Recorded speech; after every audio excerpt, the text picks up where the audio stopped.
তো আজকে আমাদের ম্যারেজের সম্ভবত লাস্ট ক্লাস হবে। ম্যাচ মেকিং আমরা করেছি, এবার আরো কিছু কোশ্চেন ওরিয়েন্টেড ক্লাস আজকে আমরা করব। আর এদিকে আমাদের কিছু কোশ্চেন এসছে, সেই কোশ্চেন গুলোরও একটু কথাবার্তা বলতে হবে, দেখে নিতে হবে কি তারা বলছেন। তো দুটো আমি একটু চ্যাটটা শেয়ার করে দিই।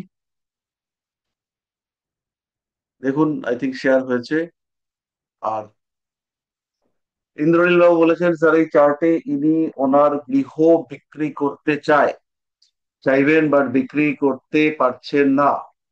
উনি কবে ওনার বাড়িটা বিক্রি করতে পারবেন যদি বলেন ভালো হয়।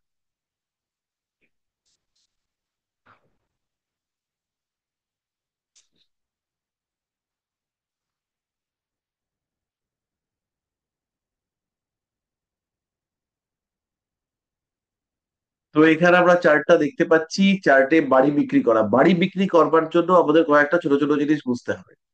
প্রথম হচ্ছে বাড়ি, আমি বিক্রি করব। বাড়ি মানে হচ্ছে 4 নম্বর ঘর, 4th হাউস হচ্ছে বাড়ি। বাড়ি এটা মানে 4 নম্বর ঘর। 4th হাউস, এখান থেকে আমরা বাড়ি জমি ভূমি এগুলো বিক্রি করব। সেটা সেল করবেন উনি, তাহলে কাউকে নিয়ে বিক্রি করতে হবে, তাহলে এখানে কারোর সঙ্গে যোগাযোগ করতে হবে। সেটা দালাল হতে পারে, সেটা অন্য কোনো এজেন্ট হতে পারে। সেই থ্রুতে উনি যে বিক্রি করবেন সেটা 3rd হাউস, 4 3। এর মাধ্যমে ওনার কিছু আয় হবে, 11। তাহলে যদি আমরা এই সময় 4 3 11 কানেক্টেড কোনো দশা অন্তর্দশা দেখতে পাই, বা যদি ওনার কুণ্ডলিতে 4 3 11 কানেকশন হয়, তাহলে বাড়িটা বিক্রি হতে পারে। এখানে আর একটা পজিটিভ কানেকশন রয়েছে।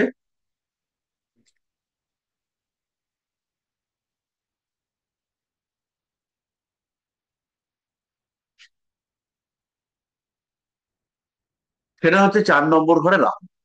4 নম্বর ঘরে রাহু থাকা, এটা ইটসেলফ বাড়ি হাতছাড়া হওয়া, বাড়ি বিক্রি হওয়া, চলে যাওয়া, এই সমস্ত বিষয়কে ইন্ডিকেট করে। জাস্ট 1 মিনিট, কেউ একজন এসছে, এক্ষুনি আসছে।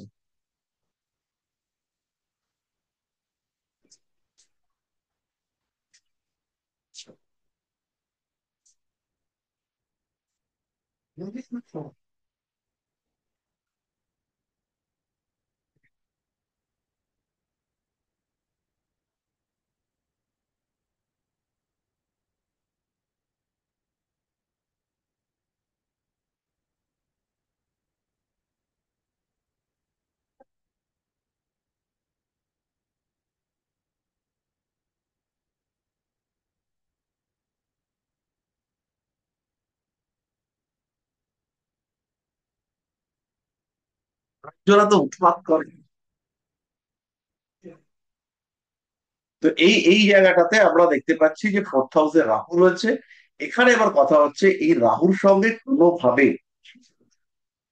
বা 4 নম্বর ঘরের সঙ্গে কোনোভাবে 3 11 কানেক্টেড হচ্ছে কিনা, তাহলে এইটা একটু খুঁজতে হবে। এবার একটুখানি লক্ষ্য করুন। তার আগে আমাকে একটা জিনিস বলুন, চার্টটা কি দেখা যাচ্ছে? হ্যাঁ স্যার, দেখা যাচ্ছে। হ্যাঁ স্যার, দেখা যাচ্ছে। তাহলে এইখানে আমাদের 4 3 11 কানেকশন হয়েছে কিনা সেটা আমাদের দেখতে হবে। তাহলে 4 নম্বর ঘরের মালিক তিনি হচ্ছেন শনিদেব। তিনি এখানে বসে রয়েছেন অষ্টমে, তার উপরে রাহুর দৃষ্টি রয়েছে। 3 মানে হচ্ছে বৃহস্পতি, আর 11 মানে রবি। তাহলে এখানে আমরা দেখতে পাচ্ছি 4 3 11 কানেকশন হয়েছে। 4 3 11 এই কম্বিনেশন এখানে হয়েছে, এবং এদের মধ্যে দৃষ্টি বিনিময় সেটা কিন্তু স্পষ্ট ভাবেই রয়েছে। এই হলো 4 3 11 দৃষ্টি বিনিময়। তাহলে এই কম্বিনেশনটা সাকসেসফুল হয়েছে। তাহলে এইবার ঘটনাটা হচ্ছে, এই বাড়িটা বিক্রি হবে কবে? বাড়িটা বিক্রি হতে গেলে তো একটা টাইম লাগবে, বা নির্দিষ্ট সময় বাড়িটা বিক্রি হবে। এখন শুক্রের দশা, বুধের অন্তর্দশা চলছে। দেবগুরু বৃহস্পতি তিনি গোচরে এই ঘরটাতে রয়েছেন।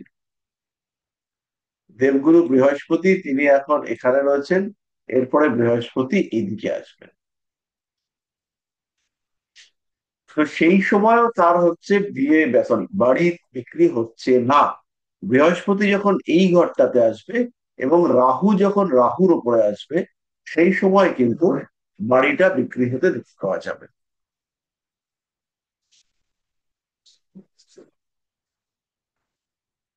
এখন রাহু রয়েছে আমাদের কুম্ভ রাশিতে এই মুহূর্তে। রাহু যখন কুম্ভ রাশি থেকে সরে এসে মকর রাশিতে ঢুকবে, সেই সময় মানুষটার বাড়িটা বিক্রি হবে। ইন্দ্রনীল বাবু আছেন? আচ্ছা রাজীব বলছি কবে কোন সালে হতে পারে একটু বলবেন? এখানে একটা প্রবলেমটা হচ্ছে ওনার যতবারই ক্লায়েন্ট দেখতে আসছে বাড়িটা শেষ মুহূর্তে গিয়ে আটকে যাচ্ছে, বুঝেছেন? আর ওনার বাড়িটা না অদ্ভুত অদ্ভুত সব জিনিস উনি দেখতে পান। আগেকার দিনের বাড়ি তো, মানে কেউ হেঁটে যাচ্ছে রাত্রিবেলা, তারপর কোথায় মানে নিয়ে আগেকার যাচ্ছে। দিনের বাড়ি বলুন, এই কম্বিনেশনটা আপনারা শিখে রাখুন। এইখানে হচ্ছে যদি কারু চতুর্থ ভাবে, চতুর্থ ভাবে রাহু থাকে, যদি রাহু হচ্ছে স্পিরিট, রাহু হচ্ছে আত্মা, রাহু হচ্ছে এই ধরনের আনকনসিয়াস এনার্জি বা এই টাইপের জিনিসপত্র, যেগুলোকে স্পিরিট বলা হয়, ভূত প্রেত পিশাচ, তো সেইগুলোকে ইন্ডিকেট করে রাহু। আর রাহু সে যদি কোনোভাবে বৃশ্চিকের সঙ্গে প্লুটোর সঙ্গে কানেক্ট করে 4 নম্বর ঘরে থাকে, তাহলে সেই ক্ষেত্রে কিন্তু অবশ্যই বাড়িতে ভূত প্রেত পিশাচ এই সমস্ত আসতে পারে। এই জায়গাটা কিন্তু রয়েছে। এর সঙ্গে সঙ্গে অষ্টম ভাব, এর সঙ্গে বলছিলাম ওনার ধারণা হচ্ছে যে এর সঙ্গে সঙ্গে অষ্টম ভাবে শনি রয়েছে, চতুর্থপতি 8 নম্বর ঘরে চলে গেছে। 8 নম্বর ঘরও হচ্ছে এই সমস্ত জিনিসপত্রের ঘর। তো মানে যত রকম নেগেটিভিটি রয়েছে, নেগেটিভ এনার্জি রয়েছে, এই সমস্ত বিষয়গুলো আমরা 8 নম্বর ঘর থেকে আইডেন্টিফাই করি। তাহলে শনি যখন 8 নম্বর ঘরে গেছে, চতুর্থ ভাবে রাহু, চতুর্থ ভাব থেকে রাহুর দৃষ্টি সেটা শনির উপরে গিয়ে পড়েছে। এর ফলে কিন্তু এই মানুষটার বাড়িতে ওই সমস্ত ভূত প্রেত পিশাচ এই সমস্ত একটা সম্ভাবনা তৈরি হয়েছে। 4-3-11 কানেকশন আমরা পাচ্ছি, আমরা দেখতে পেলাম। ফলে ওনার বাড়ি বিক্রি হবে, কিন্তু বাড়িটা বিক্রি করবে কে? মূলত বাড়িটা বিক্রি করবে রাহু। তাহলে যখন ওনার রাহুর উপরে রাহুর সঞ্চার হবে, রাহুর উপরে রাহু আসবে কবে?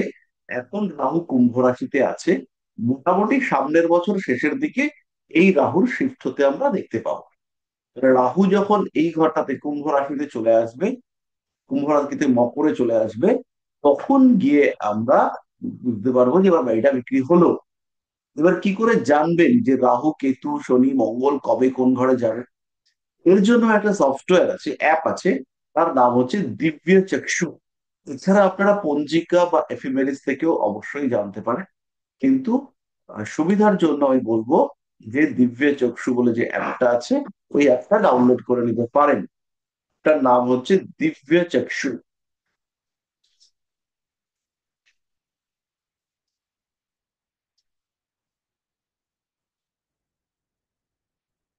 দিব্য চক্ষু মানে দিব্য চক্ষু। স্যার এই স্যার ওই অ্যাপসটা তো বুঝতে পারি না, ডাউনলোড দিছিলাম স্যার।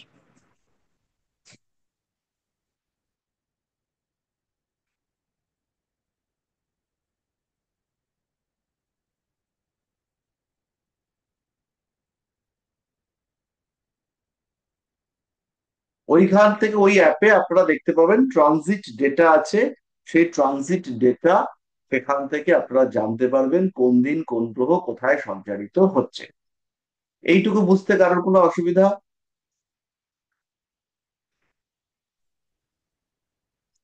স্যার একটা প্রশ্ন করব?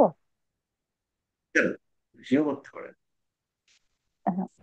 অসুবিধা কিছু হয়নি, বুঝতে খুবই ভালো বুঝলাম, কিন্তু আমার প্রশ্ন হচ্ছে যে এর তো ছকটাই এরকম, তো এই বাড়িটা বিক্রি করে ভূত প্রেতের জন্য, তো অন্য বাড়িতে যখন যাবে তখনও কি সেখানে সেই সমস্যা হতে পারে না? হ্যাঁ, হবে তো। এটা তো ওনার হ্যাঁ বাস্তু মানে, সমস্যা। হ্যাঁ যেই উদ্দেশ্য উনি বাড়িটা বিক্রি করছেন যে অন্য কিছু দেখেন বা অসুবিধা হয়, তো ওনার যদি এটা হয় কম্বিনেশন, তাহলে তো সব জায়গাতে গেলেই এরকম হবে স্যার।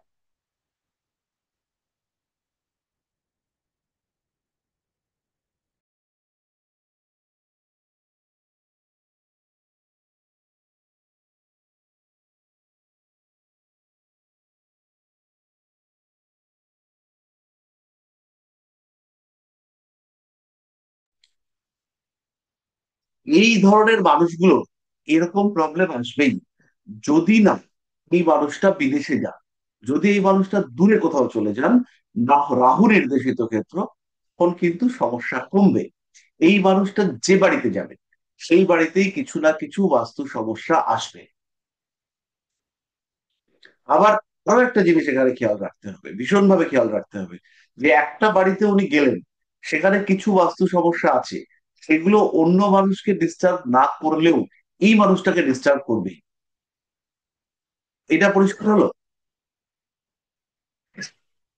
না স্যার। হ্যাঁ স্যার। অনেক সময় আপনারা দেখবেন একটা বাড়িতে 20 জন মেম্বার আছে, 20 জন মেম্বারের মধ্যে হয়তো একজন মেম্বার সমস্যার মধ্যে পড়ছেন, একজন মেম্বার ভয় পাচ্ছেন, বাকিদের কিছু প্রবলেম হচ্ছে না।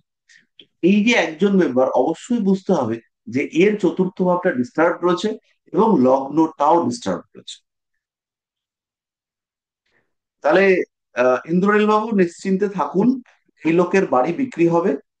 প্রশ্ন হচ্ছে, এই যে বাড়িটা যাতে দ্রুত বিক্রি হয়ে যায়, জন্য আপনারা যদি কিছু রেমিডি দিতে চান, যদি এবারে কিছু রেমিডি দেবেন, তাহলে কিছু টোটকা রেমিডি আছে, সেটার মধ্যে আমি যাচ্ছি না, বাট কিছু রেমিডি আমরা ইউজ করতে পারি, যেটা রুদ্রাক্ষ, যেটা কি বলে, স্টোন, জেম স্টোন, গাছের শিকড়, এগুলো আমরা ইউজ করতে পারি।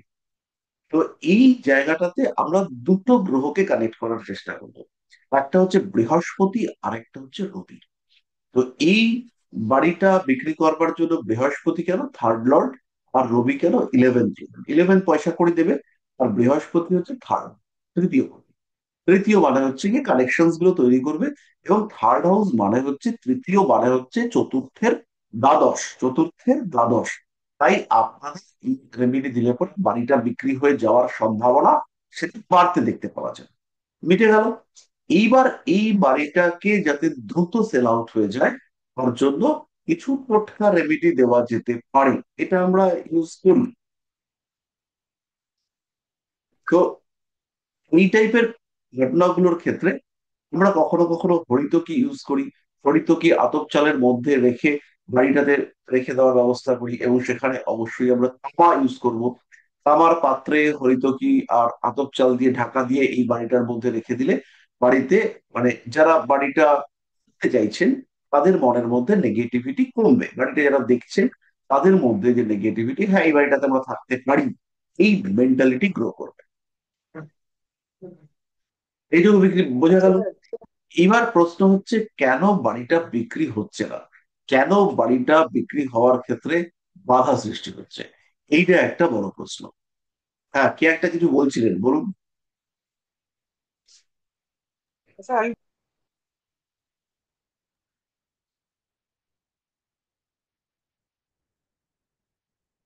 বেশ, অনেকক্ষণ সময় দেওয়া হয়েছে, বলে উঠতে পারেন, পরে শুনবো।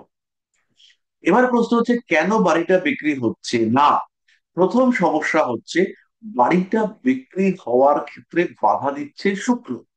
শুক্র হচ্ছে লগ্নপতি, সে থার্ড হাউসে বসে রয়েছে, সেই সম্পত্তি নষ্ট হওয়া, এটাকে অ্যাভয়েড করাতে চাইছে, যাতে তার প্রপার্টি নষ্ট না হয়। আমি কি চাইবো আমার সম্পত্তি, আমার জিনিসপত্র, এগুলো প্রোটেক্টেড থাকুন। এই কুণ্ডলিতে আরেকটা খুব বড় সড়ো যোগ তৈরি হয়েছে,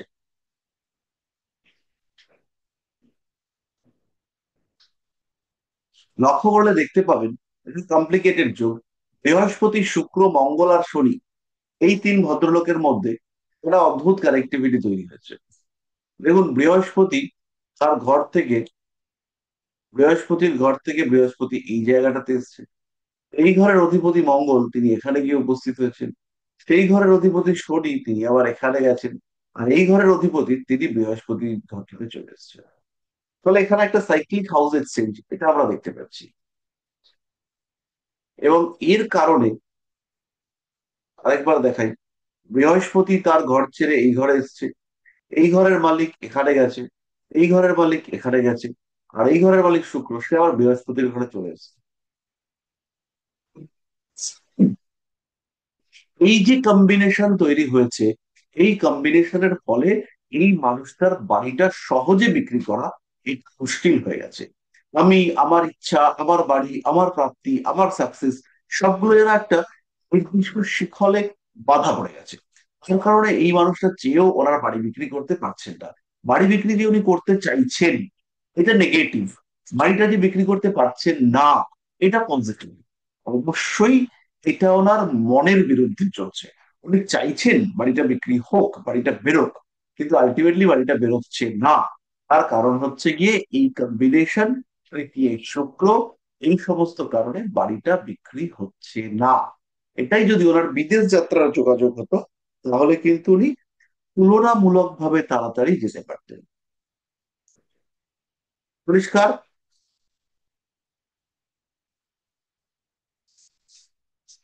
এই কুণ্ডলী নিয়ে আর কারোর কোনো প্রশ্ন? আচ্ছা, সামনে কি কোনো খুব বড় শরীর খারাপের যোগ আছে উনার? জিজ্ঞেস করছিলেন এটা। আর হচ্ছে গিয়ে ফিস দিতে হবে। এবার তো আর বিনা ফিসে হবে না। এবার যদি আমাদের এই প্রশ্নটা আসে, যদিও আবার এখন এটার উত্তর দেওয়ার কথা নয়, যদি এরকম প্রশ্ন আছে শরীর খারাপ করবে কিনা, শরীর খারাপ অবশ্যই করবে। কেন শরীর খারাপ করবে? এক্ষেত্রে আমাদের এই ট্রানজিটটাকে দেখতে হবে। এই যে ট্রানজিটে এইখানে ওনার মঙ্গলের উপর দিয়ে রাহুর প্যাসেজ যাচ্ছে হচ্ছে। মঙ্গল কে? তুলা লগ্নের ক্ষেত্রে মঙ্গল কি? মঙ্গল হচ্ছে দ্বিতীয় পতি, না সপ্তম পতি। তুলা লগ্নের ক্ষেত্রে দ্বিতীয় ও সপ্তম ভাবের মালিক তিনি হচ্ছেন মঙ্গল। তাহলে মঙ্গল, এই মঙ্গল কোথায় রয়েছেন? পঞ্চমে। তার উপর দিয়ে রাহুর প্যাসেজ হচ্ছে। রাহুর দৃষ্টি ওনার লগ্নের উপরে রয়েছে, এবং ওনার ষষ্ঠে রয়েছেন বক্রী শনিদেব। এই শনিদেব যখনই বক্রী অবস্থা থেকে মার্গী হবেন, শনিদেব এখন বক্রী আছেন, এই বক্রী অবস্থা থেকে শনিদেব যেই মার্গী হবেন, অর্থাৎ উল্টো গতি থেকে সরল গতি যেই মাত্র শনিদেব প্রাপ্ত হবেন, তখনই শরীর খারাপ হতে শুরু করবে। ব্যথা পায়ের শরীরের নিম্নাঙ্গ থেকে শরীর খারাপ উপরের দিকে উত্থিত হবে। পরিষ্কার? আচ্ছা,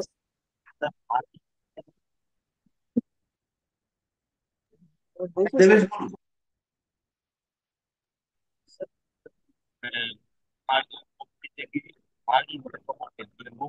কথা শোনা যাচ্ছে না। কথা শোনা যায় না। স্যার বলছি কি, আহ, যখন বকরি হবে তখন কেন হবে না? মার্গি হলে কেন হবে? বেসিক্যালি এখানে যে বক্রগতিটা রয়েছে, ডিগ্রিটা তো খুবই কম। শনি খুবই কম ডিগ্রিতে এখন বক্রী হয়ে রয়েছে। তাহলে বক্রী অবস্থায় ও পঞ্চম ভাবের দিকে অগ্রগতির ফল দেবে।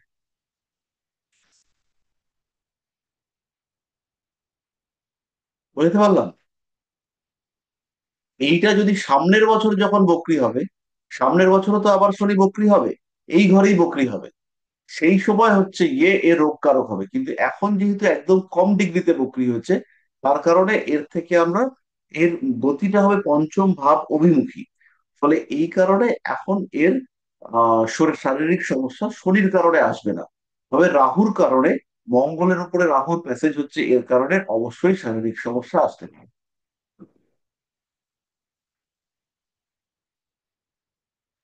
স্যার, একটা কোশ্চেন ছিল লাস্টে একটা, বলছি যে এই যোগে আপনি দেখতে পাচ্ছেন যে ওনারা কিন্তু, উনি কিন্তু অন্যের সম্পত্তি পান খালি, আপনি দেখেছি আমি, নিজের সম্পত্তি ছাড়া আত্মীয় পরিজনে মারা যাচ্ছেন কেউ তার সম্পত্তি। আর সেটা উনি পেতেই পারেন। কারণ এই মানে অনভিপ্রেত সম্পদ প্রাপ্তি, এটা হচ্ছে 8 নম্বর ঘর থেকে আসে। এখানে আমরা দেখতে পাচ্ছি কি, শনি চতুর্থপতি, তিনি 8 নম্বর ঘরে গিয়ে বসেছেন। ফলে এই ক্ষেত্রে অন্য কারোর সম্পত্তি প্রাপ্তি, অন্য কারোর সম্পত্তি ভোগ, এই সমস্ত বিষয়গুলো ওনার ক্ষেত্রে আসতেই পারে। এবং তার সঙ্গে সঙ্গে শনির ওপরে রাহুর দৃষ্টি রয়েছে। এই সমস্ত সম্পত্তি উনি পেলেও এই সম্পত্তিগুলো থেকে বেশ কিছু জটিলতা থাকবে। জটিলতা, অশান্তি, আইনি ঝামেলা, এই সমস্ত কিছু না কিছু, এইগুলো হয়তো উনি পাবেন, কিন্তু এই প্রাপ্তিগুলো ওনার অ্যাংজাইটিকে বাড়িয়ে দেবে। বুঝতে পারলাম? ইন্দ্রনীল চাইলেও বাড়িয়ে দেবে, ইন্দ্রনীল না চাইলেও বাড়িয়ে দেবে।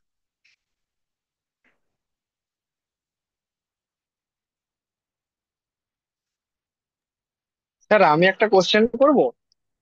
হ্যাঁ, নিশ্চয়ই। স্যার আমার বারংবার এই সমস্যাটা খুবই হচ্ছে, তো একটু যদি ক্লিয়ার করে দেন খুব ভালো হয়। এই যেমন বৃশ্চিক রাশিতে বৃহস্পতি চন্দ্র বুধ রবি একত্রে আছে, যখন একটা ঘরে চারটে গ্রহ থাকছে তখন প্রেডিকশন করতে খুব সমস্যা হচ্ছে, এটা একটু বলে দেবেন? দাদা, এগুলোকে বাদ দিয়ে দিতে হবে, এতগুলোকে নিয়ে কাজ করা যাবে না। প্রথমে আমাকে দেখতে হবে এখানে ভাবে কারা কোন ঘরে রয়েছে। তাহলে আমাকে লগ্নের ডিগ্রিটাকে বুঝে নিতে হবে। লগ্নের ডিগ্রিটা কত? লগ্নের ডিগ্রি হচ্ছে 10। তাহলে 10 মানে হচ্ছে 10-এর সঙ্গে 15 যোগ করতে হয়। তাহলে 10-এর সঙ্গে 15 যোগ করে আমরা কত পাবো? 25। তাহলে এখানে 25-এর বেশিতে কেউ আছে আর 25-এর কমে কেউ আছে। 25-এর বেশিতে আছে বৃহস্পতি আর রবি। বোঝা যাচ্ছে? তাহলে বৃহস্পতি আর রবিকে এই ঘরে পাঠিয়ে দিই।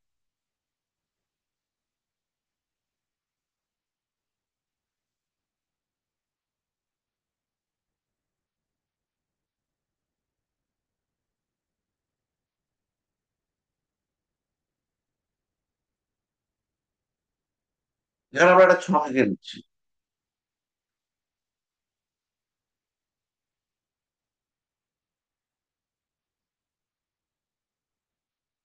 আজকে আপনাদের সঙ্গে একজন নতুন সহপাঠী আছে, তার নাম হচ্ছে সুবিনা।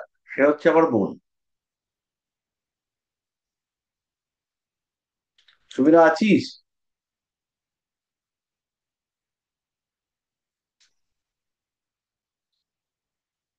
হ্যাঁ। আছি স্যার। যাক, অনেকক্ষণ লেগে গেল সময় দিতে।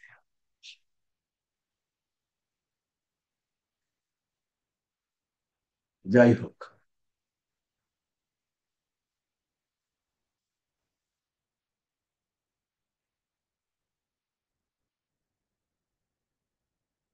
তো আমরা ভাবচক্র অনুযায়ী কুণ্ডলীটাকে আরেকবার রিকনস্ট্রাক্ট করব।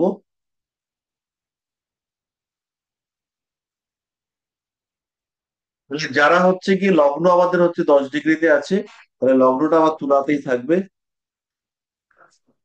একটু ছোট করে দিই লগ্নগুলোকে।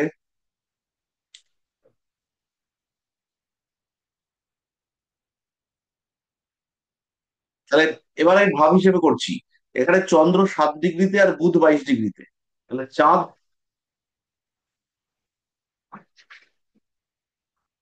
আর বুধ এরা এই ঘরে পড়লো। আর তারপরে বাকি যে দুটো, ওদের ডিগ্রি বেশি হওয়ার জন্য গুরু আর রবি, আর হচ্ছে রবি, এরা এই ঘরটাতে চলে গেল।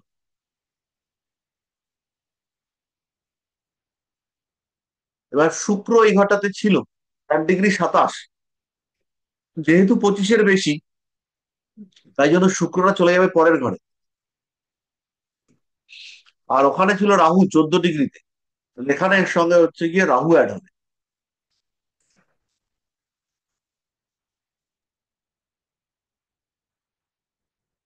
এদিকে মঙ্গলটা রয়েছে 29 ডিগ্রিতে। মঙ্গলটা এই ঘরে চলে যাবে যেহেতু 25-এর বেশি। এটা আমরা ইকুয়াল হাউস ডিস্ট্রিবিউশন করছি, সব কটা ভাব সমান।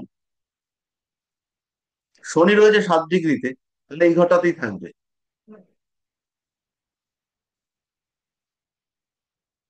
এখানে কিন্তু রাশি পরিবর্তন নয়, খেয়াল রাখবেন, শুধু ভাব পরিবর্তন হচ্ছে। কেতু 14 ডিগ্রিতে, তাহলে এই ঘরটাতেই থাকবে। তাহলে এই হচ্ছে এবার আবার সবটা সিম্পল হয়ে গেল, এই তো। এবার আর একটা ঘরে 4টে গ্রহ নেই। এটা হচ্ছে প্রথম পদ্ধতি।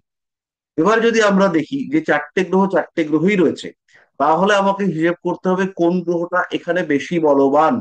যেমন দেবগুরু বৃহস্পতি বৃশ্চিক রাশিতে বেশি বলবান, জলতত্ত্বের রাশি মিত্রক্ষেত্র, এবং বৃশ্চিকের জন্য বৃহস্পতি শুভ। তাহলে যে লোকটা আমার জন্য ফেভারেবল, যে লোকটা আমাকে ভালোবাসে, সেই লোকটাকে আমি আসলে পরে ভালো আসন দেব। তাহলে বৃহস্পতি এই ক্ষেত্রে বৃশ্চিকের জন্য শুভ গ্রহ। সে এখানে বৃহস্পতি যখন আসবে তখন তাকে জায়গা দেবে। বুধ শত্রু ক্ষেত্রে রয়েছে, মঙ্গলের ক্ষেত্র বুধের জন্য শত্রু ক্ষেত্র। রবি, সে অগ্নিতত্ত্বের কারক গ্রহ, জলে এসে দুর্বল হবে। তাহলে পরে রইল কে? চন্দ্র, সে তো নিচস্থ হয়েছে। তাহলে অবশ্যই এখানে বৃহস্পতি এই ঘরটাতে অধিক ফলদাতা হতো। কিন্তু এখন এখানে রয়েছে কারা কারা? চন্দ্র আর বুধ।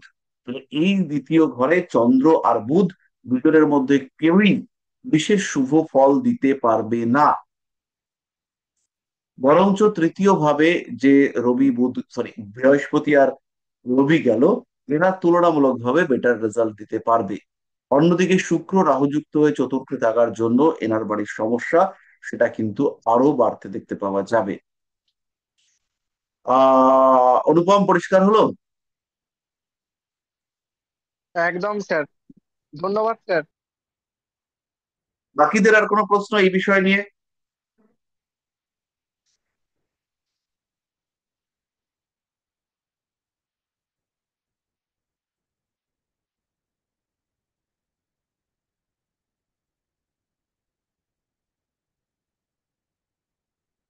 বাকিদের এই বিষয় নিয়ে আর কোনো প্রশ্ন নেই? হ্যাঁ স্যার, আমার ঠিক। আছে স্যার। বলছিলাম স্যার, যে বৃষ্টিটা তো আমরা শুনেছি নোংরা জল, আর হচ্ছে আপনার আহ, কর্কট হচ্ছে শুদ্ধ জল, আর বৃহস্পতি হচ্ছে এই আপনার মিন হচ্ছে আপনার সাগরের জল বলা হয়। তো বৃষ্টিকে যখন এরকম চাঁদ কি রয়েছে আজ তার সেখানে কি বলেছি আজ ভালো ফল দেবে? পর্যন্ত? না না, এরকম কি আজ পর্যন্ত আমি বলেছি বৃশ্চিকের জল নোংরা জল? জানি না তো। অ্যাকচুয়ালি ম্যাডামের পড়াগুলো শুনছিলাম, ওখানে বলছিল, আমি ম্যাডামের পড়াগুলো শুনি আপনার সাথে। আচ্ছা, ম্যাডামের পড়াগুলো ম্যাডামের সঙ্গে মিলিয়ে নেবেন। আমি তো বলিনি বৃশ্চিকের জল নোংরা জল। বৃষ্টিকের জল তো নোংরা জলই হয় না, বৃষ্টিকের জল মানে কাদা, নোংরা যে নর্দমার যে জল থাকে সেই জল হয় না? বৃশ্চিকের জল নোংরা জল এই কনসেপ্টটাই বা আসবে কেন? এখানে জল তত্ত্বে বৃশ্চিকের যে জলতত্ত্ব, সেটা হচ্ছে স্থির জলতত্ত্ব। এবার যেখানে আমাদের জলটা স্থির রয়েছে, আমাদের খেয়াল রাখতে হবে অগ্নি, পৃথ্বী, বায়ু, জল, এই চারটে তত্ত্বে আমাদের এই রাশিচক্রটা গঠিত। এখানে আকাশ তত্ত্বের প্রকাশ নেই। অগ্নি, পৃথ্বী, বায়ু, জল, তাহলে এখানে চারটে তত্ত্ব রয়েছে। এই চারটে তত্ত্বের তিন রকম শক্তির প্রকাশ রয়েছে। একটা হচ্ছে চর, একটা হচ্ছে স্থির, একটা হচ্ছে দত্ত। তাহলে আমাদের শরীর, আমাদের মন, আমাদের চরিত্র, আমাদের পারিপার্শ্বিক পরিবেশ, আমাদের আশেপাশের সমস্ত কিছু, এই সমস্ত কিছুর মধ্যে এই তিনটে শক্তির প্রকাশ আমরা পাই। যেমন জল, জল আমাদের মনের ইমোশনকে কন্ট্রোল করে। এখানে কিছু হচ্ছে গিয়ে আহ স্থির, কিছু কন্টিনিউয়াসলি মুভিং, আর কিছু আমাদের কাছে কখনো আসে কখনো যায়, এরকম টাইপের।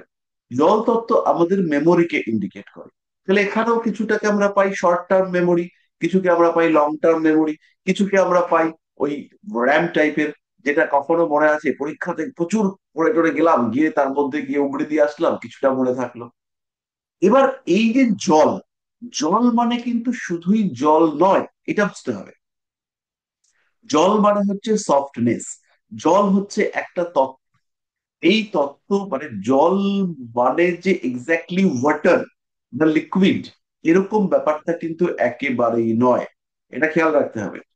বৃশ্চিক প্রত্যেকটা রাশিকে বুঝবার জন্য রাশির তথ্য, রাশির এনার্জি, রাশির সিম্বল, এইগুলোকে বুঝতে হবে। এই যে বৃশ্চিকের যে সিম্বলটা, বৃশ্চিকের যে বিছা, এই বিছা অর্থাৎ এই বিছানার নাম হচ্ছে কাঁকড়া বিছা, স্করপিয়ন। আপনারা কখনো দেখেছেন কাঁকড়া বিছা জলের মধ্যে রয়েছে? কাঁকড়া জলে থাকে, কিন্তু কাঁকড়া বিছা শুকনো ডাঙায় থাকে। তাই এই যে কাঁকড়া বিছা এখানে রয়েছে, এখানে কিন্তু পৃথ্বীতত্ত্ব এই বৃশ্চিকের মধ্যে কানেক্টেড। বৃশ্চিকের অধিপতি মঙ্গল, মঙ্গল একদম ডিরেক্টলি পৃথ্বীতত্ত্বের সঙ্গে কানেক্টেড। তাই পৃথ্বীতত্ত্ব কেন কানেক্টেড? কারণ মঙ্গলটাই হচ্ছে ধরনী, ভূমির কারক গ্রহ। যে রাশির অধিপতি ভূমি, কারক গ্রহ মঙ্গল, সেখানে তো ভূমি আমরা পাবোই। আর তরলকে সবসময় রাখতে হয় কোনো না কোনো আধারের মধ্যে। তাই বৃশ্চিকের জল হচ্ছে স্থির জল, যে জল পড়ে যাচ্ছে না। তাই সেই জলকে অবশ্যই রাখতে হবে কোনো এক আধারে। এই আধারটা অবশ্যই পৃথ্বীতত্ত্ব হবে। বাতাসের মধ্যে জলকে ফেলে রাখা যায় না। তাই জলকে স্থির করতে হলে কে একটা আধারে রাখতে হবে। তাই বৃশ্চিকের মধ্যে জল তত্ত্বের সঙ্গে সঙ্গে পৃথ্বীতত্ত্বের প্রকাশও রয়েছে। এবার কিছু কিছু ক্ষেত্রে বৃশ্চিককে নোংরা জল বলা হতে পারে। কখন বলা হতে পারে? বৃশ্চিক হচ্ছে কালপুরুষের অষ্টম রাশি, মানে পুরুষদের ক্ষেত্রে লিঙ্গ এবং পায়ু, মেয়েদের ক্ষেত্রে যোনি এবং পায়ু বা মলদ্বার। তাহলে ওই যে ক্ষেত্রগুলো, গুপ্ত অঙ্গ বা গোপন অঙ্গ, এখান থেকে যে জল জাতীয় পদার্থ নিঃসৃত হয়, সেটা সাধারণত নোংরা প্রকৃতিরই হয়।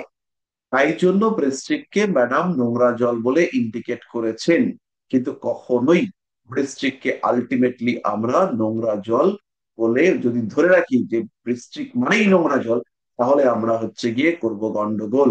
ভুল করেও এই ধরনের শব্দ মাথার মধ্যে বেঁধে দেওয়া যাবে না। কেন নোংরা জল সেটাকে বুঝতে হবে। এবার হচ্ছে গিয়ে বৃশ্চিক রাশিতে রয়েছে পুরুষের শুক্রাণু এবং মেয়েদের ডিম্বাণু। পুরুষের শুক্রাণু অর্থাৎ স্পার্ম, স্পার্ম হচ্ছে পুরুষদের শরীরের পিওরেস্ট পার্ট, বিশুদ্ধতম অংশ।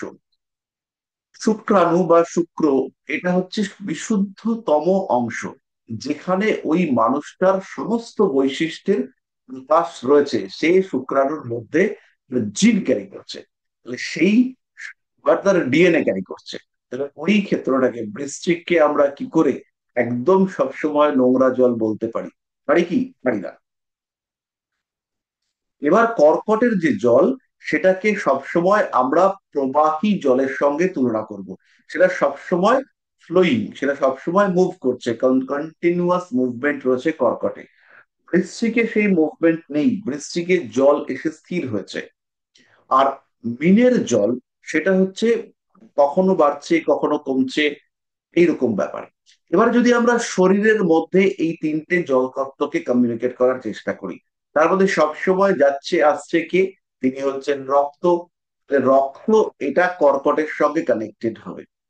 এর সঙ্গে সঙ্গে এই ব্লাড আর ব্লাড আর ব্লাড ভেসেলস, এগুলোর মধ্যে রক্তের কিছুটা আদান প্রদান করা, খাদ্য সামগ্রী আদান প্রদান করা, এগুলোকে কন্ট্রোল করছে লসিকা নামক একটা বিষয় রয়েছে।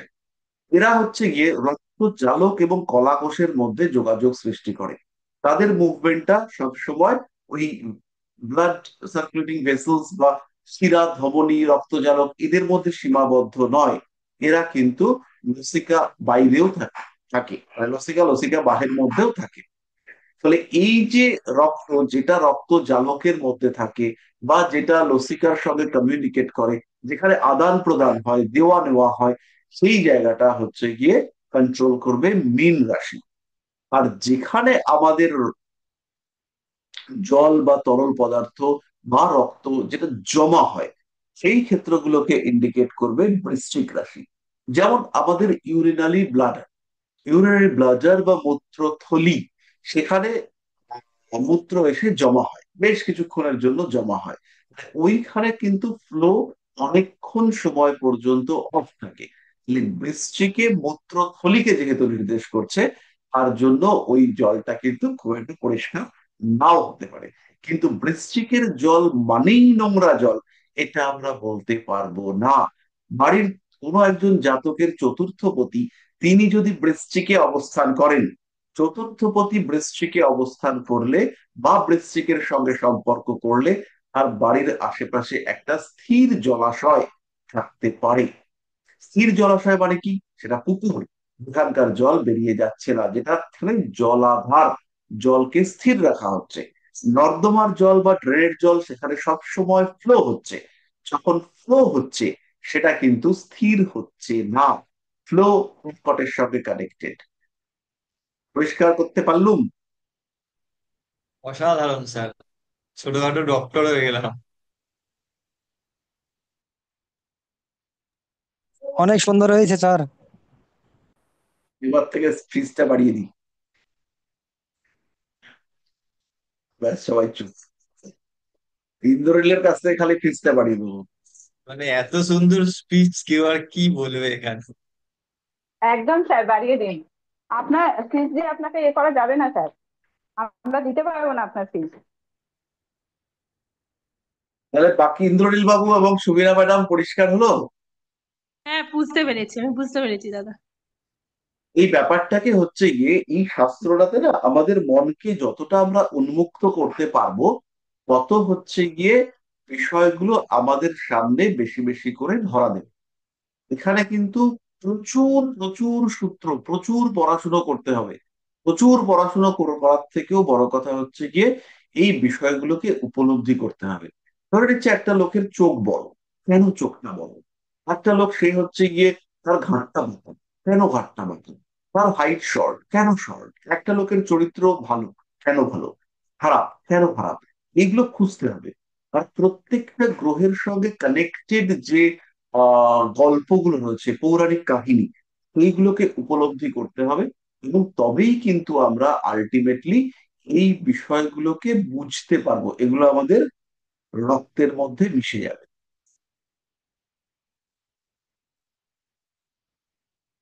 ঠিক আছে? তাহলে নোংরা জল হলে পরে আমাদের বুঝতে হবে কেন নোংরা জল। যেমন কন্যা রাশি, কন্যা রাশি তো পৃথ্বী তত্ত্বের রাশি, তাই না? কিন্তু যখনই আমরা কন্যা রাশির সিম্বল দেখব, সেখানে অগ্নি, পৃথ্বী, বায়ু, জল চারটেরই প্রকাশ রয়েছে। কিরকম? কন্যা রাশির সিম্বলের আমি আমার সুন্দর ছবি আঁকার হাতে একটা ছবি এঁকে ফেলি। এই হচ্ছে কন্যা রাশি।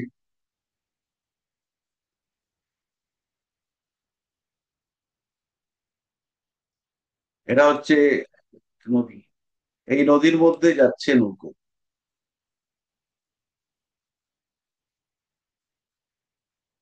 তাহলে এই যে নদী, নদী মানে কি তত্ত্ব? জল তত্ত্ব।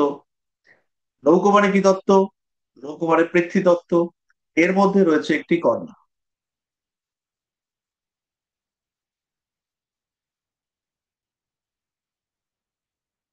মেঘ বরণ কন্যা তার, কি বরণ কেশ যেন, না, কুচ বরণ কন্যা তার, মেঘ বরণ কেশ। তাহলে এই যে কন্যা, এই কন্যার হাত, দুই হাত। তাহলে এক হাতে রয়েছে লণ্ঠন।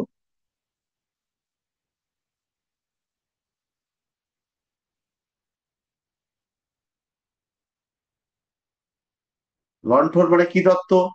অবশ্যই অগ্নিতত্ত্ব, লাইট, আলো, অগ্নিতত্ত্ব। আর এই হাতে রয়েছে ধানের ছড়া।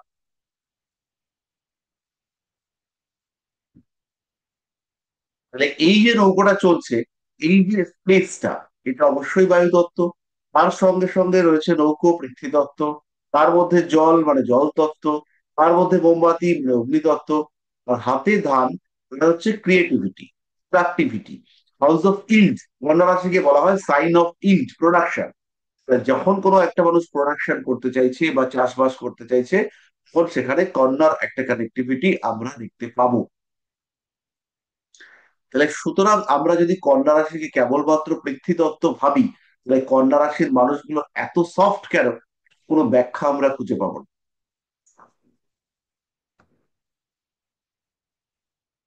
তাহলে আমাদের অনেক হাবিজাবি কথাবার্তা হয়ে গেছে, এবার আমাদের একটু পড়াশোনা করতে হবে।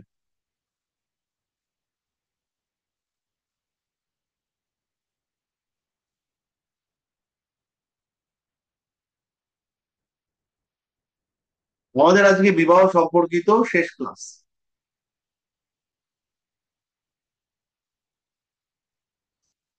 আরেকটা কোশ্চেন আমাদের এই গ্রুপে ছিল। জি স্যার।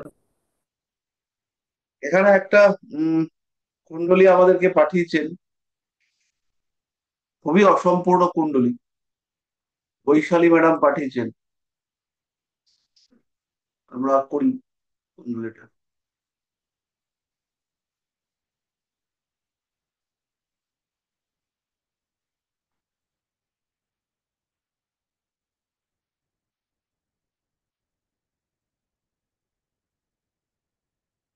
তার ডেট অফ বার্থটা বলবো?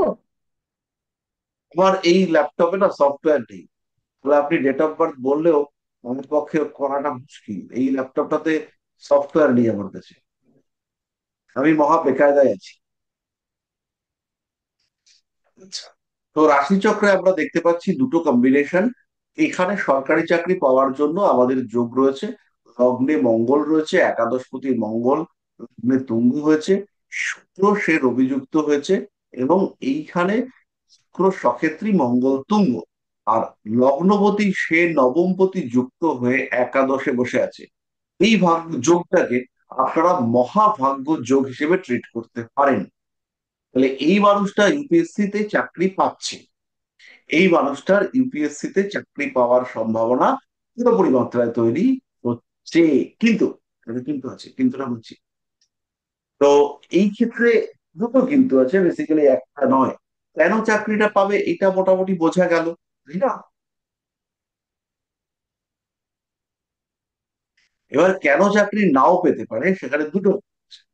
তার মধ্যে প্রথম কারণটা হচ্ছে এই যে রবি, তিনি হচ্ছেন অষ্টমপতি। এই রবি অষ্টমপতি দশম ভাবে এসে নিচস্থ হয়ে রয়েছেন এবং শুক্রকে পীড়িত করে রয়েছেন। পীড়িত করে তথাকথিত দারিদ্র যোগ, যে শুক্রের বলবত্তাকে কমিয়েছেন, এই কাজটি রবি দায়িত্ব নিয়ে করে ফেলেন। শুক্রের স্ট্রেংথকে রবি কমিয়েছেন এবং অষ্টমপতি হয়ে দশম ভাবকেও ড্যামেজ করেছেন। এটা হচ্ছে প্রথম কারণ চাকরির ক্ষেত্রে বিলম্ব হওয়ার বা চাকরি না পাওয়ার। এবং দ্বিতীয় কারণ যেটা, সেটা হচ্ছে এখানে কেতু এ নবমের, সরি দশমের দ্বাদশে বসে অ্যাজ এ ডিনায়াল প্ল্যানেট, নকারাত্মক গ্রহ, যে এই ঘটনাটাকে বলছে দেব না চাকরি, এরকম একটা সিচুয়েশন ক্রিয়েট করে রেখেছে। কিন্তু আলটিমেটলি যেহেতু একাদশে শনি বুধ রয়েছে, তাই এই মানুষটার চাকরি হবে। একটু বেশি পরিশ্রম করতে হবে, একটু বেশি না, অতিরিক্ত বেশি পরিশ্রম করতে হবে, এবং তার ফলেই এই মানুষটা চাকরি পাবে। তো দশা তা কি যে চলছে দেখবো না? সেই দশা দেখতে হবে। যদি সাপোর্টিভ দশা না চলে, এটাই হলো ব্যাপার। সাপোর্টিভ দশা না হলে চাকরি পাবে না, তখন হ্যাঁ, পরিশ্রম বাড়াতে হবে। ওই জন্যই কমপ্লিট কোনগুলো নেই তো। সুতরাং এই ধরনের চার্টে আপনারা কখনোই প্রেডিকশন করবেন না যেটা ইনকমপ্লিট। এবার এই যে কুণ্ডলী, এটা দেখে তো আমরা বুঝতে পারছি না মানুষটার জন্ম কত সালে। হতেই পারে এখন এর বয়স হচ্ছে গিয়ে 52, এর তো আর সরকারি চাকরি পাওয়ার জায়গা নেই। তো তো সুতরাং আমাদের সবসময় date of birth, time of birth বা প্লেস অফ বার্থ নিয়ে বা প্যাক কুণ্ডলী বানিয়ে তখনই প্রেডিকশন করতে হবে। আচ্ছা, স্যার, তাহলে আমাদের, হ্যাঁ হ্যাঁ, বলুন। স্যার নবাংশে আহ দশমের অষ্টম পঞ্চমপতি রবি, সে নবমে অবস্থান করছে, এবং দশমপতি শনি, সে অষ্টমে অবস্থান করছে নবাংশে। তো এইটাও তো একটা ডিনাইলের কাজ করছে নাকি স্যার? গণিতে এখানে বর্গোত্তম হয়েছে তো, পুরোপুরি ডিনায়াল আমরা এটাকে বলবো না। কিন্তু পঞ্চমপতি নবমে থাকা, এটা অবশ্যই ডিনায়াল হিসেবে কাজ করেছে। আর শনি অষ্টমে থাকার কারণে শনি নবাংশে চাকরি প্রাপ্তির ক্ষেত্রে আরো বিলম্ব করাবে। কিন্তু এইখানে যদি আমরা দেখি, যদি নবাংশ তুল্য রাশি দেখি আমরা, তাহলে এই নবাংশের লগ্নটা এখানটাতে এসে উপস্থিত হচ্ছে। তাহলে লগ্নের একাদশে এখানেও সেই শনি বর্গোত্তম হচ্ছে। এটা দেরিতে হলেও চাকরি একটা দিতে পারে। এটা খুব খারাপ নয়, আধা খারাপ আধা খারাপ এই হিসেবে ট্রিট করা যাবে। যদি বর্গোত্তম না হয়ে অন্য কিছু হতো, তাহলে অন্যরকম ভাবতাম আমরা। স্যার, বর্গোত্তম যদি অষ্টমে হয় তাহলেও কি ভালো ফল দেয়? বর্গোত্তম মানে তো বর্গোত্তম, বর্গোত্তম মানে হচ্ছে মূল লগ্ন কুণ্ডলীর ফলটা দেবে। মূল লগ্ন কুণ্ডলীতে ও যেখানে আছে সেখানকার স্ট্রেংথটা বাড়বে।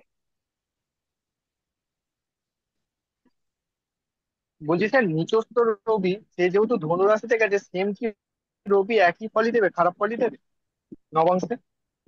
সুস্থ রবি মানে খারাপ রবি নয়, দুর্বল রবি। ধরো তুমি তুমি সকাল থেকে খাওনি, তুমি দুর্বল হয়ে আছো, কিন্তু তুমি মানুষ খারাপ নও।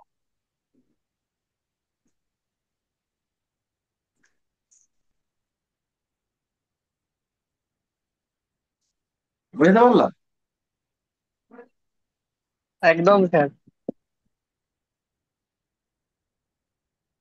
স্যার বকরি শনি কিরকম ফল দেয় স্যার? শুনে কিরকম ফল দেয় আপনাদেরকে আমরা ইতিমধ্যে বহুবার পড়িয়েছি।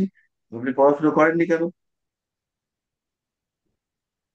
স্যার একটু বলুন না, বকুন কিন্তু একটু বলে দিন না। বক্রী শনি নর্মাল যে শনি, তার মোটামুটি বিপরীত ফল দিয়ে থাকে। কিন্তু এইভাবে কোন ভাবে রয়েছে, কি অবস্থায় রয়েছে, কোন রাশিতে রয়েছে, সেখান থেকে আমরা ফল পাবো। কিন্তু হ্যাঁ যদি সেটা ঠিক। বক্রী গ্রহ তো আমরা পুরোপুরি পড়িয়েছি, ইন্ডিভিজুয়ালি গ্রহ ধরে ধরে পড়িয়েছি। না হলে আমি আরেকবার পুরোটা পড়িয়ে দেবো পরের দিকের ক্লাসে। কিন্তু তার আগে আমাদের বিবাহটা কমপ্লিট করতে হবে। তো বিবাহে আমাদের কি কি আচ্ছা। বাকি?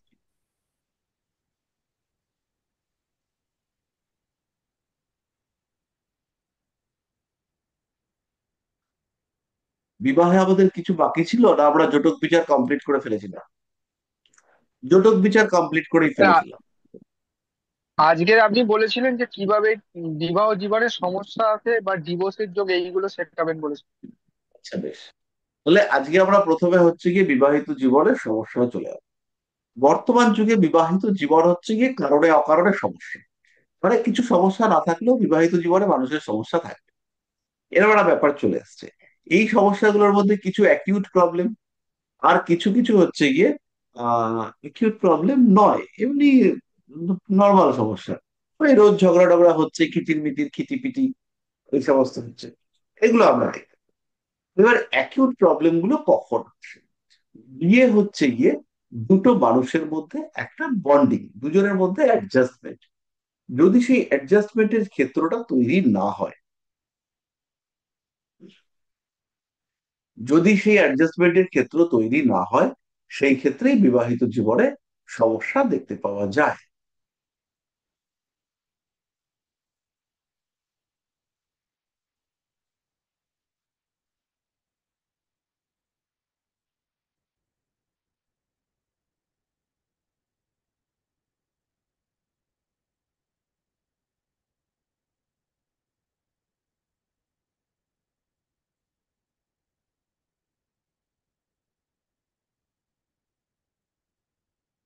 মানে এই ঘরটা যদি ডিস্টার্ব হয়, হলেই সমস্যা আসবে।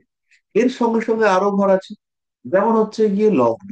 লগ্ন যদি পীড়িত হয়, হতে পারে আমি খুব রাগী, হতে পারে আমি খুব অস্থির, হতে পারে আমি অ্যাংজাইটিতে ভুগছি, হতে পারে আমি শারীরিকভাবে দুর্বল। এই সমস্ত কারণে বিবাহিত জীবনে সমস্যা আসতে পারে। আবার আমার দ্বিতীয় ভাবটা পীড়িত হয়ে আছে। দ্বিতীয় ভাবটা পীড়িত হয়ে আছে মানে কি? আমার কথাবার্তা খুব খারাপ, আমি গালাগাল করছি, নোংরা নোংরা কথা বলছি, বউকে বা স্বামীকে উত্তপ্ত করে মারছি।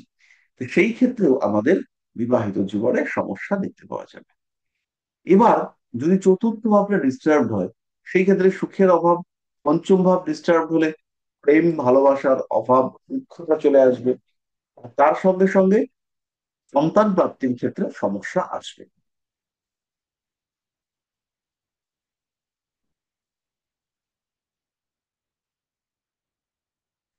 সপ্তম ভাবটা হচ্ছে সরাসরি বিবাহ। এখানেও যদি পাপগ্রহরা থাকে, তাহলে সমস্যা দেখতে পাওয়া যাবে।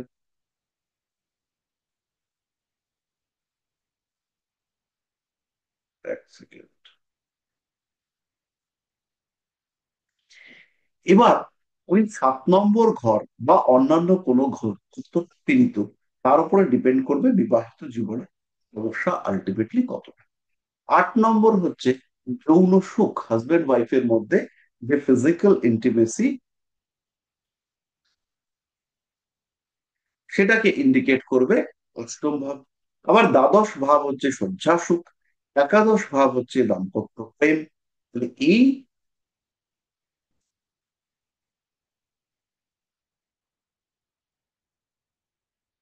প্রত্যেকটি বিষয়, সেটা কিন্তু আমাদেরকে খেয়াল করতে হবে, বুঝতে হবে, তখনই আমরা আলটিমেটলি জায়গাটা পাবো।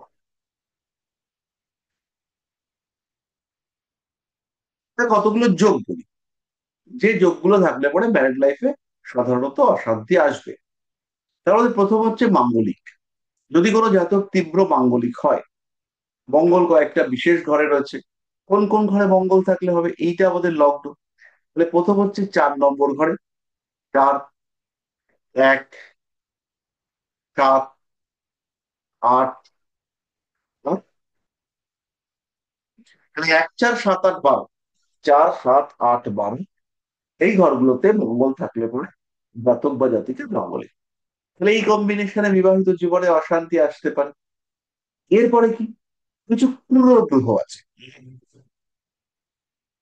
যেমন ধরুন রাহু রবি, এরা যদি সপ্তমে থাকে, যদি শনি মঙ্গল সপ্তমে থাকে, যদি ইনফ্যাক্ট চন্দ্র সপ্তমে থাকে, ম্যারেড লাইফে প্রতিনিয়ত সমস্যা দেখতে পাওয়া যায়। সুতরাং অ্যাভারেজ যে কোনো জন্মকুণ্ডলী দেখলে পরেই আপনারা বুঝতে পারবেন যে ম্যারেড লাইফে কোন কোন দিক থেকে সমস্যা আসতে পারে। এর মধ্যে যদি কিছু শুভ যোগ আছে। আমার একটা বই আছে বিবাহ জ্যোতিষ বলে, তো ওই বইটা বিবাহ জ্যোতিষ আর না, যৌক্তিক জ্যোতিষ বিবাহ খণ্ড, আপনারা চাইলে ওই বইটা কিনতে পারেন। ওটাতে বিবাহ সম্পর্কিত বিষয়ে প্রচুর বিষয় লেখালেখি করা রয়েছে। তো সেইখানে কিছু পজিটিভ কিছু নেগেটিভ যোগ সেগুলো রয়েছে। এবার প্রশ্ন হচ্ছে, এবার কতগুলো স্পেসিফিক দিকে আমরা যাব। তার মধ্যে প্রথমটা হচ্ছে মামলা মোকদ্দমা। মামলা মোকদ্দমা সত্যি সত্যি স্ট্রং মামলা মোকদ্দমা হওয়ার জন্য রাহু মঙ্গল এই ধরনের কানেকশন দরকার। মামলা বিচার করব আমরা 6 নম্বর ঘর থেকে। তাহলে ষষ্ঠ হচ্ছে মামলা, 8 হচ্ছে শাস্তি, 8 হচ্ছে শাস্তি। আর এই আইনি ঝামেলা, এদিকে রাহু মঙ্গল,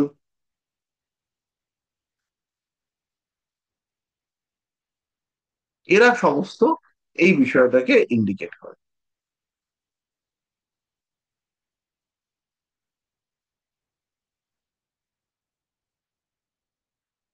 তাহলে যদি কারোর জন্ম কুণ্ডলিতে রাহু মঙ্গল কানেক্টেড থাকে, 6 8 কানেক্টেড থাকে, আর মামলাটা বিয়ে সম্পর্কিত, তাহলে সাতটাকেও কানেক্টেড থাকতে হবে।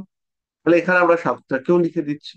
তাহলে যদি কারোর জন্ম কুণ্ডলিতে 6 7 7 8 এরকম কম্বিনেশন থাকে, তাহলে সেই ক্ষেত্রে মামলা মোকদ্দমা আসতে পারে। পুরুষদের ক্ষেত্রে পুরুষদের ক্ষেত্রে শুক্র হচ্ছে বিবাহ কারক গ্রহ। পুরুষদের ক্ষেত্রে শুক্র তিনি হলেন বিবাহ কারক গ্রহ। মেয়েদের ক্ষেত্রে মঙ্গল হলেন বিবাহ কারক গ্রহ। আর যেহেতু বিবাহ একটা পৌরোহিত্য বা পুজো পাঠ ইত্যাদির মাধ্যমে হয়, তাই বিবাহ এবং সামাজিক জীবনে আরেকজন কারক গ্রহ হচ্ছেন দেবগুরু বৃহস্পতি। তাই যদি ছেলেদের জন্ম কুণ্ডলিতে বৃহস্পতি এবং শুক্র পীড়িত থাকে, আবার মেয়েদের জন্ম কুণ্ডলিতে যদি বৃহস্পতি মঙ্গল পীড়িত থাকে, তাহলে বিবাহিত জীবনে বেশ অশান্তি দেখতে পাওয়া যায়। বেশ অশান্তি মানে বেশ অশান্তি।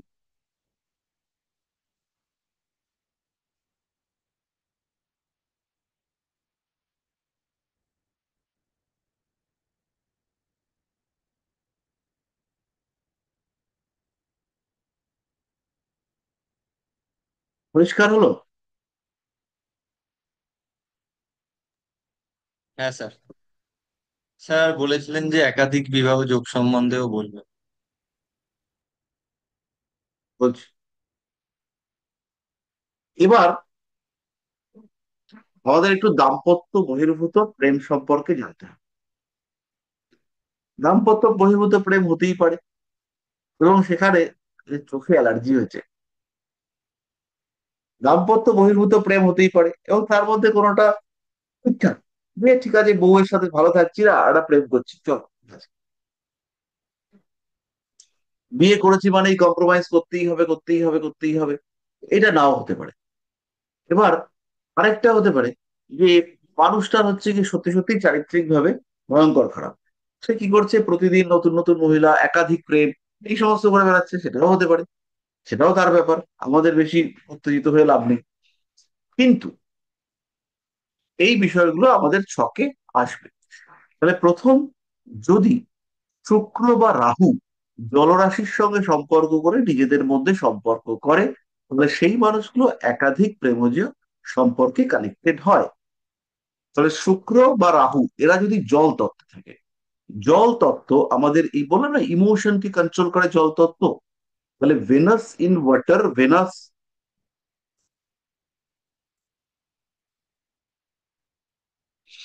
এটা একটা combination. Venus aspected by, aspect মানে দৃষ্টি, রাহু, আর রাহু ইন ওয়াটার,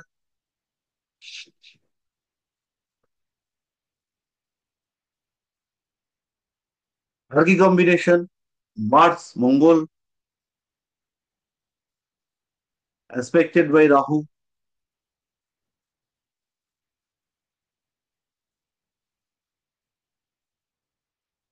আর তার সঙ্গে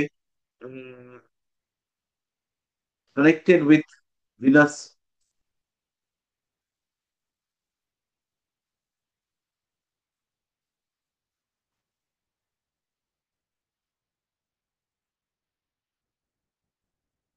দেখুন জলরাশিতে শুক্র, জলরাশিতে শুক্র নয়, কিন্তু রাহু দৃশ্য শুক্র, আর সেই রাহুটা জলরাশিতে রয়েছে। এই সমস্ত মানুষদের ক্ষেত্রে কিছুটা চারিত্রিক সমস্যা দেখতে পাওয়া যায়। তাহলে বিবাহ পরবর্তী প্রেম, যে এইটা হচ্ছে একজনের স্বামী কিংবা স্ত্রী, এটা যদি লগ্ন হয়, খুব ভালো করে বা লক্ষ্য করুন, তাহলে এটা হচ্ছে তার স্বামী কিংবা স্ত্রী।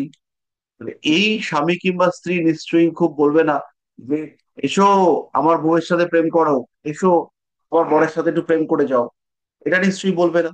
তাহলে পরবর্তী প্রেম, সেটা এই স্বামী বা এই স্ত্রী তার শত্রু হবে।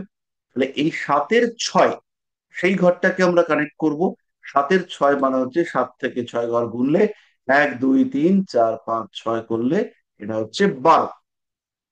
তাহলে 12 নম্বর ঘর হচ্ছে আমার স্বামী বা আমার স্ত্রী এই রেসপেক্টে তার শত্রু, মানে আমার পরবর্তী সম্পর্ক। এইখানে আমি শয্যা সুখ পেতে পারি, এইখানে আমি মানসিক শান্তি পেতে পারি, এই সমস্ত ব্যাপারগুলো 12 নম্বর ঘর থেকে আমি পেতে পারি। এবার এই 12 নম্বর ঘরে আমার বউয়ের শত্রু বা আমার স্বামীর শত্রু, এবার এর সাথে আবার প্রেম হবে কিনা সেটা দেখতে হবে। তাহলে প্রেম আছে আবার 5-এ। তাহলে যদি যদি 5+12 কানেক্ট করে,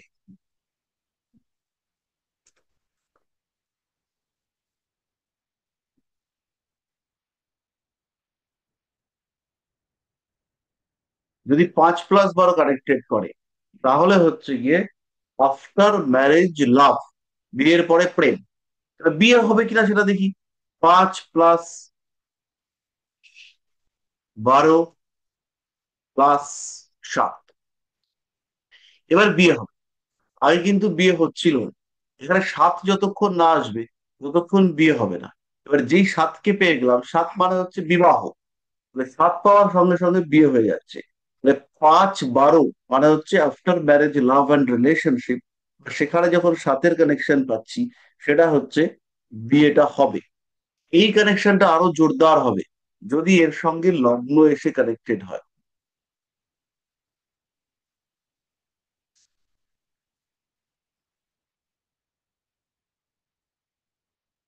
লগ্ন মানে আমি স্বয়ং, আমি চলে এসেছি, এখন আমি প্রেম করব।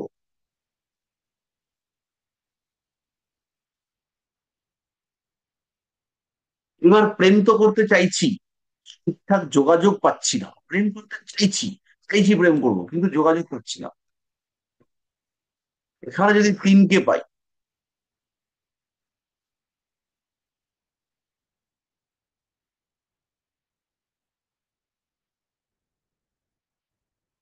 3 মানে হচ্ছে কানেক্টিভিটি। যদি তৃতীয় ঘরকে এখানে পেয়ে যাই, তাহলে তো আর দেখতে হলো না, এবার তো হবেই।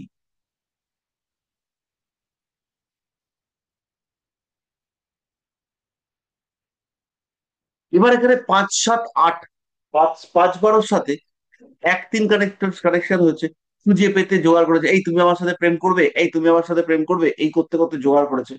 এখনকার দিনের পুরুষ মহিলা অনেক ক্ষেত্রেই জোগাড় করেন, করতেই পারেন, সমস্যা নেই। কিন্তু এই এই কম্বিনেশন হলে পরে বিয়ে হচ্ছে না। এই কম্বিনেশন হলে বিয়ে হচ্ছে না, হয়নি, বিয়ে না করেই দাঁড়িয়ে আছে। এই কম্বিনেশনে বিয়ে হচ্ছে। আরেকটা কম্বিনেশন আমরা লিখবো, এটা হচ্ছে 5-12, 5 প্লাস হচ্ছে গিয়ে 8+12। এই কম্বিনেশন যদি কারোর ক্ষেত্রে দেখতে পাওয়া যায়, তাহলে কিন্তু প্রেমের উদ্দেশ্য শুধুমাত্র যৌনতা, প্রেমের উদ্দেশ্য শুধুমাত্র যৌন তৃপ্তি প্রাপ্তি, এইটা খেয়াল রাখতে হবে। এইখানে যদি আমরা দেখতে পাই যে 5-8-12-র সঙ্গে 2 কানেক্টেড হয়ে গেছে, এই 2 কানেক্টেড হওয়া মানে হলো এবার টাকা পয়সাও খরচা হচ্ছে। এই যে প্রেম করতে যাচ্ছে বা প্রেম করছে, তার কারণে কিন্তু প্রচুর টাকা পয়সা সেটাও খরচ হচ্ছে।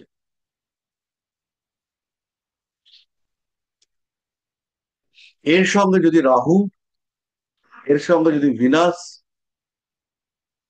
এই সমস্ত কানেক্টেড হয়, তাহলে এই মানুষটা কিন্তু, আর তার সঙ্গে যদি 6 কানেক্টেড হয়, এবার দেখো বন্ধুগণ,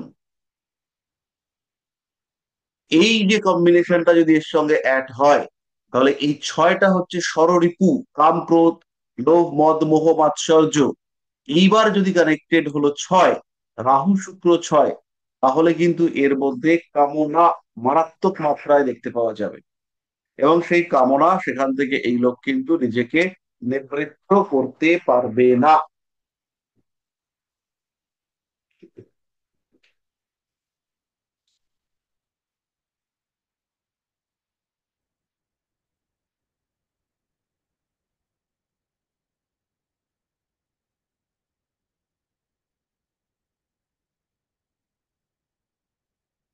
এবং তার সেই কামনা নিবৃত্তির উদ্দেশ্যে প্রচুর অর্থহানি, অর্থ ব্যয় ইত্যাদি হতে দেখতে পাওয়া যাবে।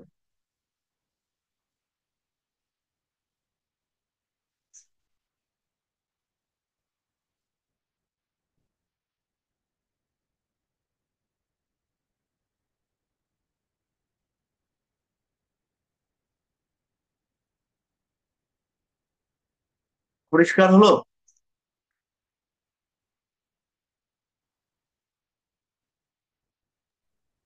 হ্যাঁ স্যার।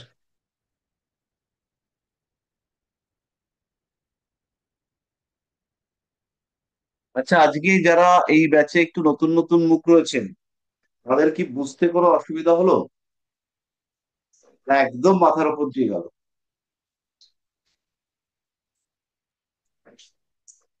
একটা হচ্ছে মানে পুরোটা বুঝতে পারছি না মানে আহ, যে অল্প শিখেছি তো ওই ম্যাডামের ক্লাসগুলো করে।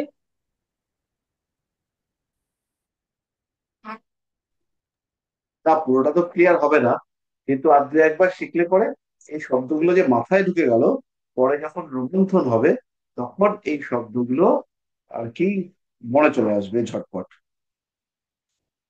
আচ্ছা। তখন সমস্যাটা অনেকটা কম। বলছি স্যার একটা কোশ্চেন করবো। হ্যাঁ, নিশ্চয়ই। বলছি স্যার এই যে 5 12 7 1 3 এই যে কম্বিনেশন গুলো বলছেন, কানেকশন গুলো, এইগুলো কি ম্যারেজের পরের বিবাহের কথা বলছে, না এটা ম্যারেজের ম্যারেজের পরে আগে বিবাহিত। প্রেমের কথা বলছে? সব আগের প্রেম কেন, 12 আসছে তো। 12 মানে তো হচ্ছে গিয়ে আবার বিবাহ পরবর্তী প্রেম, বিবাহ পরবর্তী সম্পর্ক 12, এটা।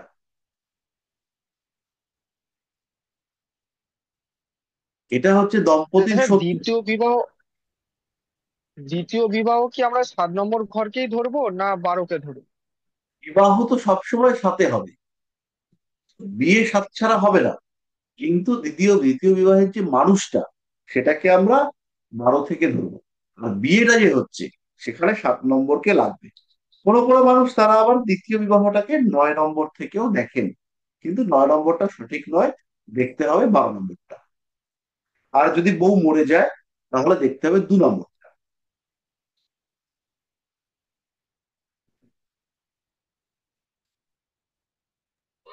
স্যার, একটা লোক দুটো বিয়ে করবে কি করবে না সেটা কিভাবে বুঝবে? এই দেখালাম, যদি এর কুণ্ডলিতে হচ্ছে গিয়ে 7 নম্বর ঘরে বিয়ের প্রমিস আমরা পাই, বিয়েটা দেখে বুঝলাম যে বিভিন্ন কিছু দেখে 2 7 11 বা 7 11, 1 7 11 এরকম কানেকশন রয়েছে, বা এখানে বৃহস্পতি বা শুভ শনি এরা রয়েছে, সেই ক্ষেত্রে বিয়ে করবে, প্রথম বিয়ে।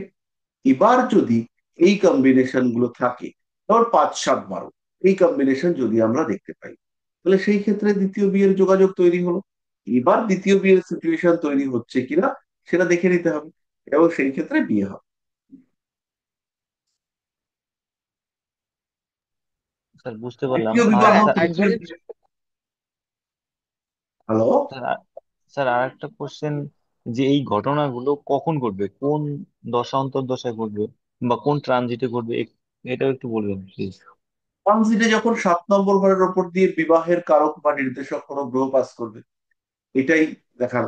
আর দশা অন্তর্দশা দেখে নিতে হবে যে সপ্তম ভাব, তৃতীয় ভাব, বা হচ্ছে গিয়ে লগ্ন ভাব বা একাদশ ভাব এর সঙ্গে কানেক্টেড দশা যদি পাওয়া যায়, সেই ক্ষেত্রে সেই দশা অন্তর্দশায় বিয়ে হবে। স্যার প্রেম করবে কি করবে না এটাও কি সেই একইভাবেই 5 নম্বর ঘরের উপর দিয়ে যখন পঞ্চমপতির আহ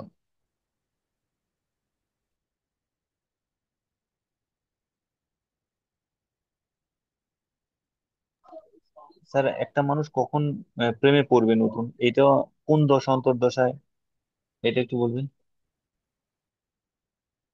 যে কোনো দশা অন্তর্দশাতেই পড়তে পারে।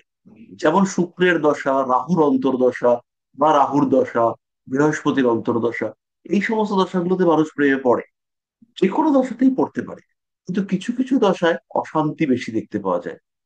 যেমন রবির অন্তর্দশা প্রেমের ক্ষেত্রে বাধা স্বরূপ। শনি যদি একটু অশুভ হয়, সে প্রেমটাকে অপোজ করতে চাইবে, এরকম। স্যার, ও, কোনো ছেলের চার্টে শুক্রের ওপর দিয়ে যদি পঞ্চমপতি ট্রানজিট করে তখন কি নতুন কেউ আসে জীবনে? প্রেম। হ্যাঁ,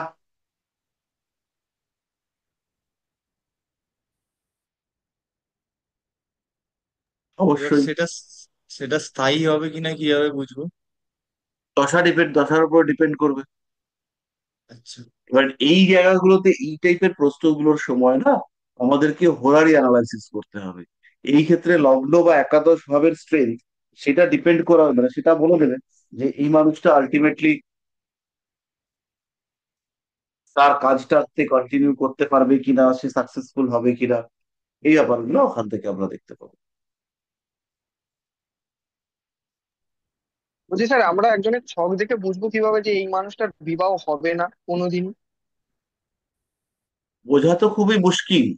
ম্যারেজের প্রমিস যদি থাকে, বিয়ে হওয়ার টেন্ডেন্সি দেখতে পাওয়া যাবে। কিন্তু আমার এক্সপিরিয়েন্স আমি বলি যে বিয়ে হয়নি বা বিয়ে হয়ে গেছে, এইটা ওইভাবে চার্ট দেখে বলতে পারবো না।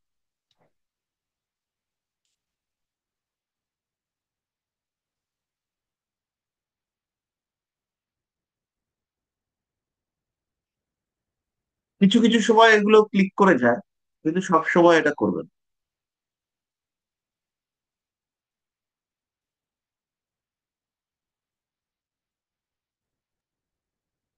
তার জাতক মাঙ্গলিক হলে কি বিয়েতে ব্যাঘাত ঘটায়? হ্যাঁ, হ্যালো। তার জাতক মাঙ্গলিক হলে, যদি 1 4 7 8 12 এগুলিতে মঙ্গল উপস্থিত থাকে, তাহলে কি বিয়েতে ব্যাঘাত ঘটায়?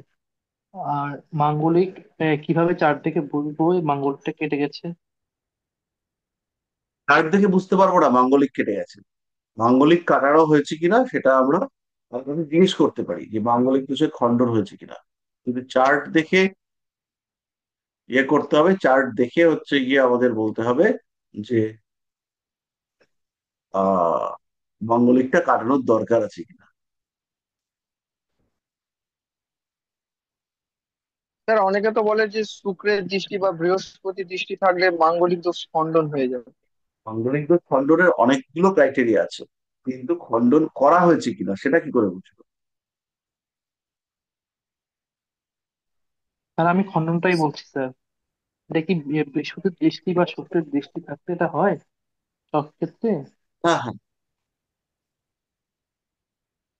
আর চার্টের মধ্যে মঙ্গল 12 হাউসে আছে, এবং জাতক নিজে সে বিদেশে থাকে, সেক্ষেত্রে মঙ্গলের মাঙ্গলিক বিষয়টাকে একটু কমে যাবে, কিন্তু সেক্ষেত্রে জাতক অনেক নারীর সাথে যুক্ত আর কি। ফিমেল এইসব কেসে অনেক মানে অনেকভাবে জড়িত। সে একের অধিক প্রেম করে। বিয়ের পর এই বিষয়টা কি হতে পারে? এই টাইপের মানুষগুলো, তাদের কুণ্ডলিটা সবার আগে দেখতে হবে।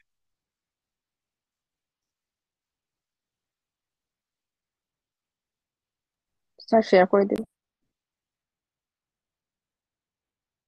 একটা কি পাঠিয়েছেন?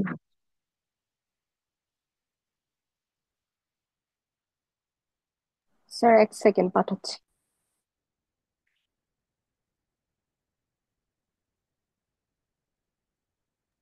স্যার, একটা কোশ্চেন ছিল স্যার। তো বলছিলাম, এরকম কারো কোনো কিছু হয় কি বিয়েটা পরে কারো অ্যাক্সিডেন্ট যোগ আছে, তো সেটা বিয়ের পরেই সেটা হয় করে বইয়ের দ্বারা।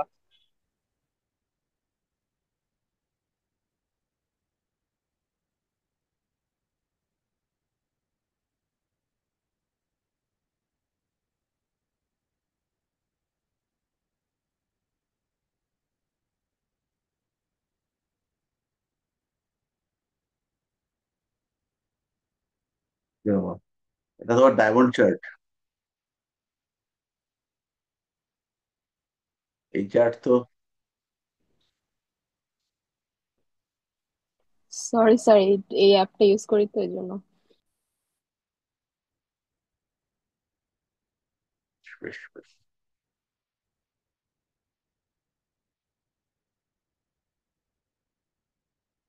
তো এই কুণ্ডলিতে আমরা দেখতে পাচ্ছি তুলা লগ্ন। তাহলে আমাদেরকে খুঁজতে হবে, আপনারা দেখতেই পাচ্ছেন এখানে লেখা রয়েছে 7 নম্বর মানে হচ্ছে তুলা লগ্ন। আর এর দ্বাদশে মানে কন্যা রাশিতে মঙ্গল বসে রয়েছে।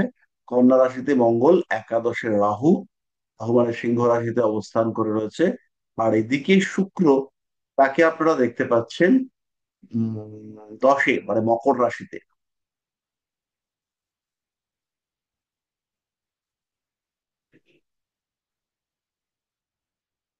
এর ক্ষেত্রে শনি হচ্ছে নিচস্থ হয়ে রয়েছে। আর এদিকে মিথুনে মঙ্গল, বৃহস্পতি, কেতু কুম্ভ রাশিতে।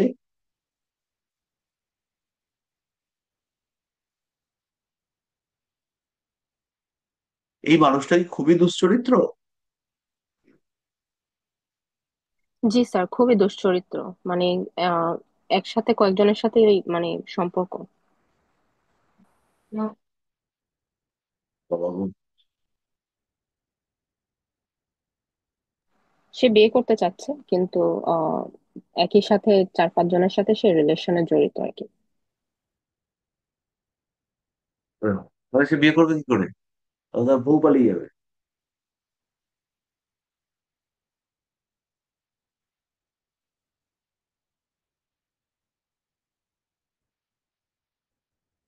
বাবা গো।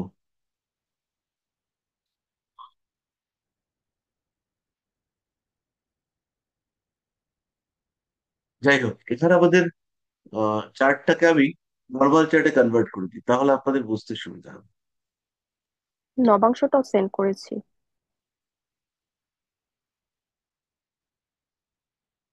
নবাংশতে আমি যাচ্ছি না।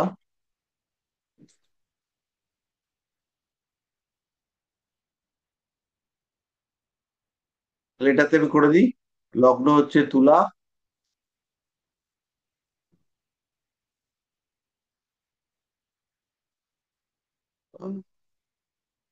ধনুতে রয়েছে রবি বুধ,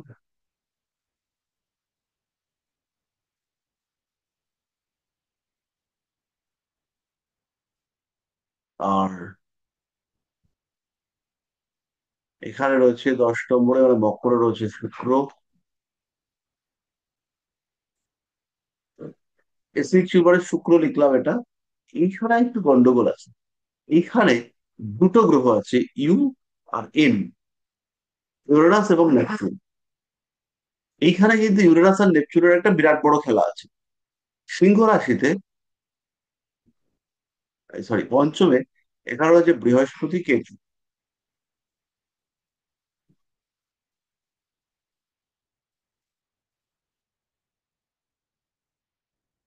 বৃহস্পতি কেতু। মেষে রয়েছে শনিদেব, মিথুনে চাঁদ,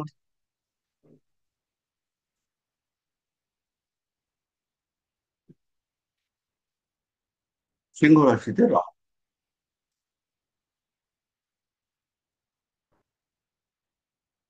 কন্যা রাশিতে মঙ্গল।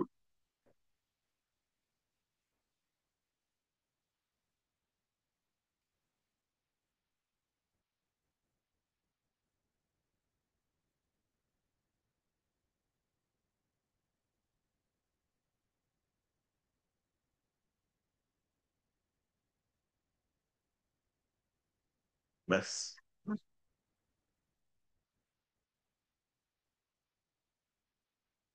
এই হলো আমাদের কুণ্ডলী।